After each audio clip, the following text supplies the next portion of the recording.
Cars can be useful for certain things, but the way we've become dependent on them and designed everything around them, well, I'm not going to sugarcoat this, it's literally killing us. And I'm going to enumerate all the bad things with ironclad research coming up next. And I'm not even going to do my usual intro thing today because I'm just in a mood. Viewer suggested topics are always welcome, etc. And I do get tons of comments that are along the lines of, CityNerd, in your videos you always talk about how car dependency is bad, but only in a tangential way when you're doing like a list of the top 10 Major League Soccer venues. Can't you just make one standalone video that sums all of it up that I can send to my weird Trumpy uncle so he can understand why I'm obsessed with all this stuff? So today you're going to get what you asked for, and the foundation for this is going to be a brand new peer-reviewed article, and it's called Car Harm, a global review of automobility's harm to people and the environment, from the February 2024 edition of the Journal of Transport Geography.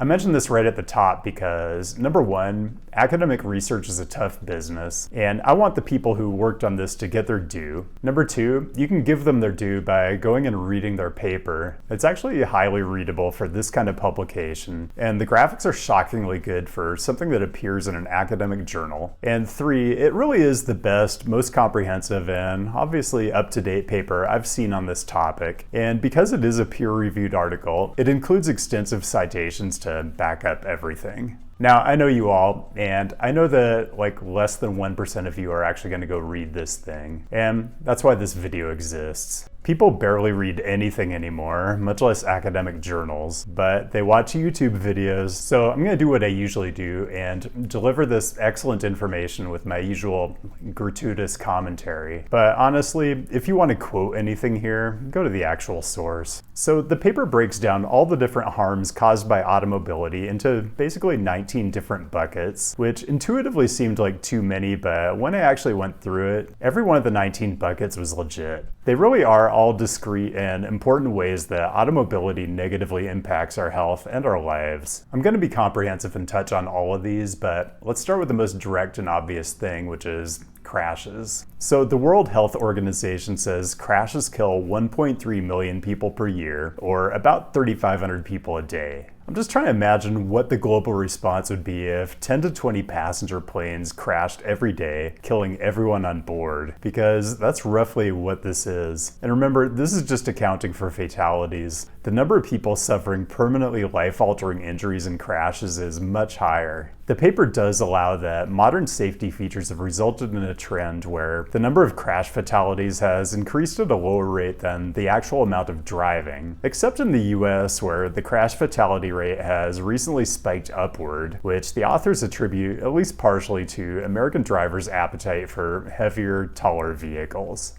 Also in the traffic violence category, something I don't really think about, intentional violence. This can take all kinds of forms and is part of why so many public buildings seem to be designed like fortresses and have massive bollards in front of them. But also, we don't talk about this much and, well, self-harm trigger warning. But people use their vehicles for things like intentionally crashing at high speed into a fixed object, or worse, an oncoming vehicle, or using them as carbon monoxide delivery systems. Really an unpleasant aspect of this, but really important, I think.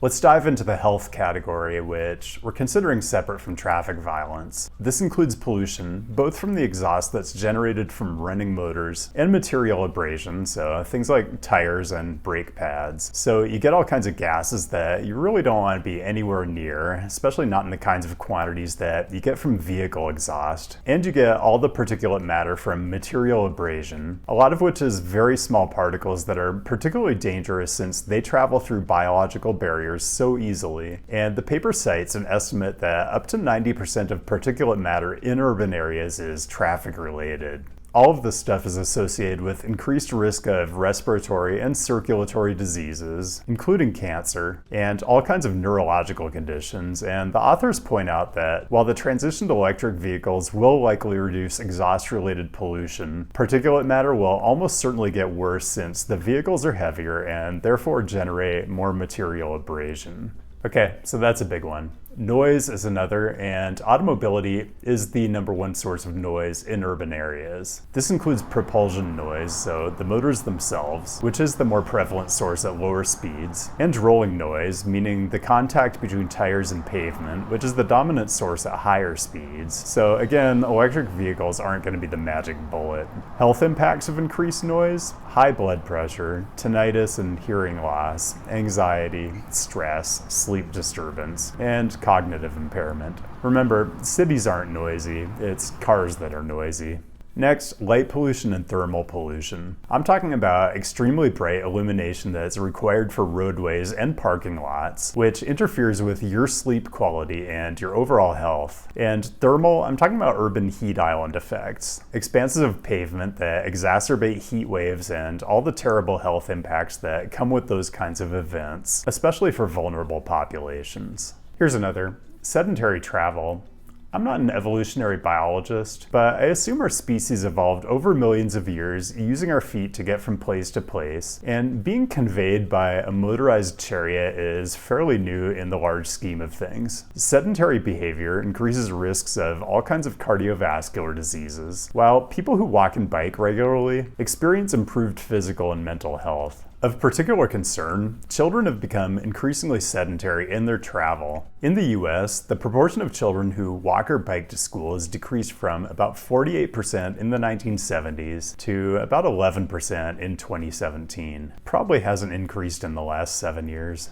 Next is social isolation due to car dependency, and that kind of isolation is linked to increased risk of things like cardiovascular disease and cognitive deterioration. And this is another one where children are particularly impacted. Compared to kids who walk or bike, children who are conveyed from place to place in cars are found to be less connected to their neighborhoods, have fewer opportunities for outdoor play and exploration, and don't gain the experience they need to become competent at assessing risk and just becoming independent in general. Okay, let's get into our next super fun category: environmental damage. The first bucket here is a very big one: carbon emissions. If you don't already know, transportation does account for a significant portion of global CO2 emissions, and 70% of that transportation number comes from road vehicles. And it's not just tailpipe, it includes full life cycle. So production, disposal, and really all the infrastructure that's required to even make automobility work in the first place. Next bucket: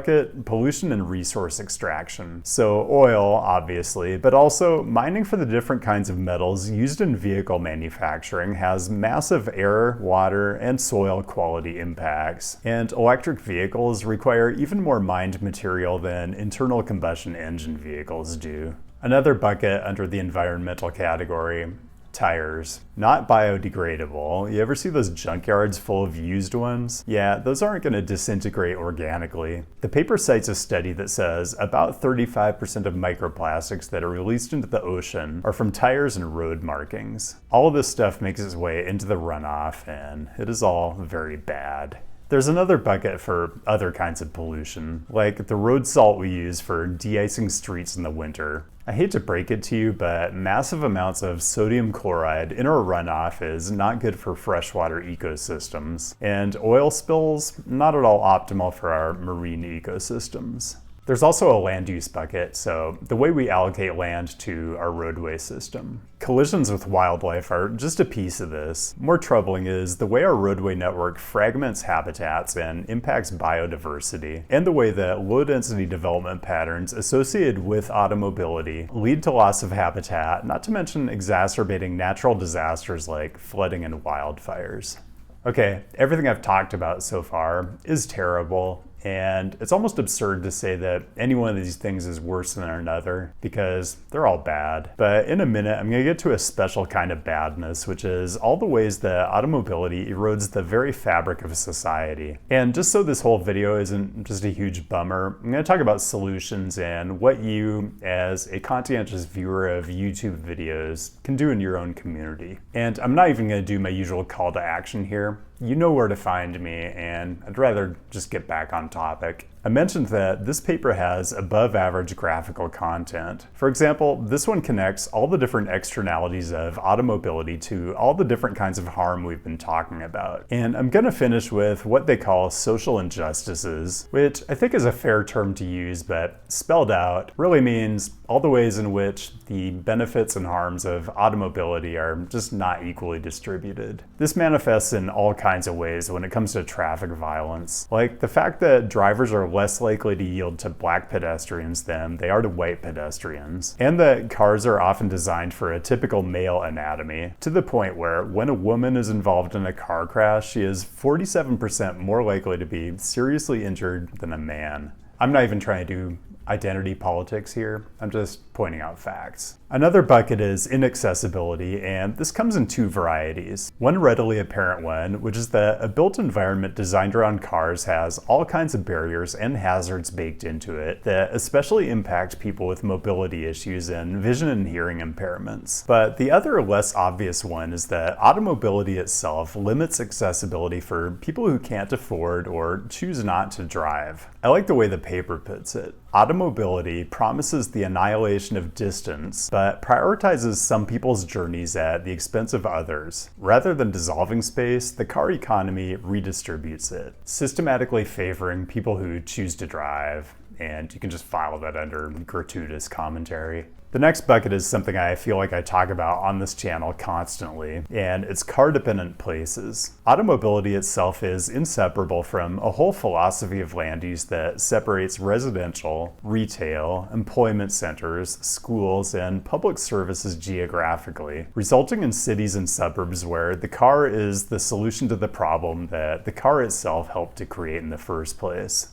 Next, our roadway system. Streets are public and they're supposed to be for everyone, but in practice, cars consume far more street space than any other mode. The study states that one person in a car consumes roughly the space of 20 people in a transit vehicle, which honestly feels like a very conservative estimate, particularly in the US where vehicle sizes just keep increasing. And that's just for vehicles that are actually in motion. The paper actually has a completely different bucket just for parking, which is space that's completely useless to anyone not driving. It's usually provided for quote-unquote free, but the cost of the parking is really just rolled into the prices you pay in the store itself, regardless of whether you drove there or not. So if you took transit or walked or biked to the store, you get the privilege of subsidizing parking for everyone who drove there. Short editorial.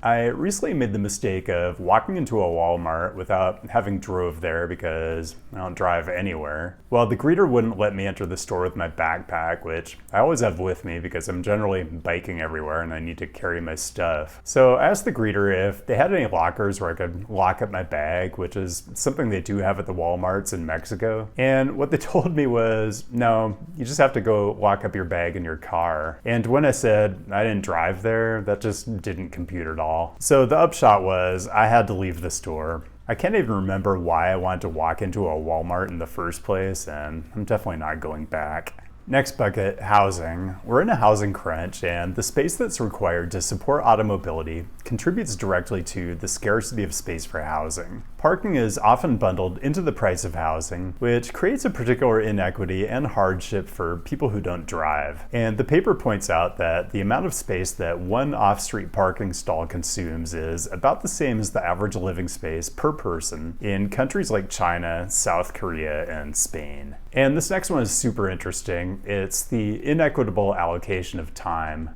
spent in traffic congestion or searching for parking, and the perverse fact that as more people drive, all of these problems get worse. The paper includes this factoid from Ivan Illich's book, Energy and Equity. The typical American male spends 4 out of their 16 waking hours either driving or earning the money they need to be able to afford to drive. 25% of your waking life, and that was 1974. I'd hazard to guess it's worse now. And the last one, bucket 19, the financial burden of owning a car, necessitated by the sheer prevalence of car-dependent places. And I've talked about the cost of car ownership, which I think people systematically underestimate in a whole other video. Finally, this isn't a focus area of the paper or this video, but they do provide a list of interventions that can be undertaken to counteract all these harms. congestion pricing or decongestion pricing, or whatever you want to call it, reduced parking, including eliminating parking mandates, more car-free spaces and things like open streets, reducing traffic speeds. To me, this is all just scratching the surface, but all this really comes down to evolving our cities in such a way that there are more neighborhoods where it's not only possible to live without a car, but it's preferable to do so because you experience such a massive improvement to your quality of life. And it's easy to be a doomer about this stuff, but I guarantee you, in your city, there are organizations working on making your community more livable and less car dependent. And people do always ask, hey YouTuber, you're really good at describing all the problems, but you never tell me what the answers are. And my number one answer is every city is different, and the best thing you can do is get plugged in with your local safe streets and or abundant housing advocacy groups. They will be more than happy to put you on a mailing list or connect you to social media accounts where you'll get updates on opportunities to get involved in local projects and make your voice heard. And as always, there's strength in numbers. So get connected and get involved. It's easy to do. You just actually have to want to do it. And that's all I've got. Thanks for joining, and thanks as always to the patrons for giving me the flexibility to just follow my muse from week to week. This really was one that was designed to be shared widely, and maybe will even motivate people to, I don't know, download and read a paper from an academic journal. One can dream. As always, keep the great topic suggestions coming. I'll be back with a new episode next week, and I'll see you then.